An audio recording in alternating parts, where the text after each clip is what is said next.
You know that feeling like life is just kinda happening to you? Well, today we're diving into one single idea that can completely flip that script.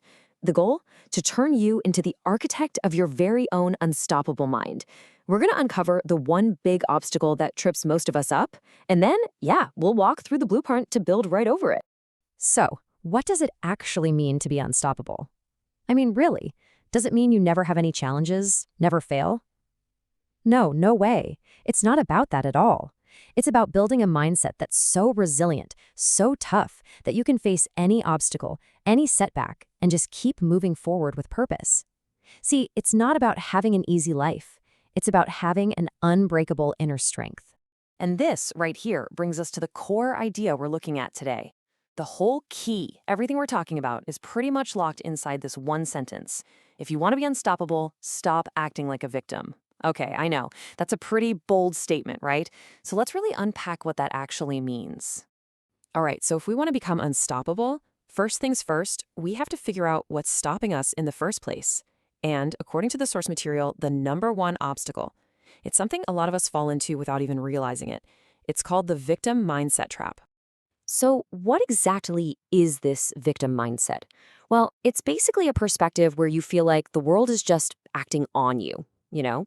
It's that belief that your circumstances, or maybe other people, or just plain old bad luck, that those are the things in the driver's seat of your life. And it really boils down to two key ingredients: blame and a feeling of complete powerlessness. And this really shows the difference, right? It's so clear. The victim says, things happen to me. And you hear this all the time in little phrases like, oh, the traffic made me late, or my boss is the one preventing my promotion. But the architect, they think, I make things happen. Look, they can't control the traffic, sure, but they can control leaving 15 minutes earlier next time. They can't control their boss, but they can absolutely control documenting their successes and starting a conversation about where they want to go. They're the active force in their own story. Okay, so we've laid out the problem, we get it. Now, how do we fix it? Let's dive into the blueprint for making that massive shift from victim to architect. And here it is, the whole thing, the entire shift, it all comes down to this one single change. It's about moving from a default setting of blame to a default setting of ownership. And listen, this isn't about blaming yourself that it's raining, right? That's absurd. It's about taking ownership of the decision to bring an umbrella. It's all about focusing only on what you can actually control, your reactions, your choices, your very next move.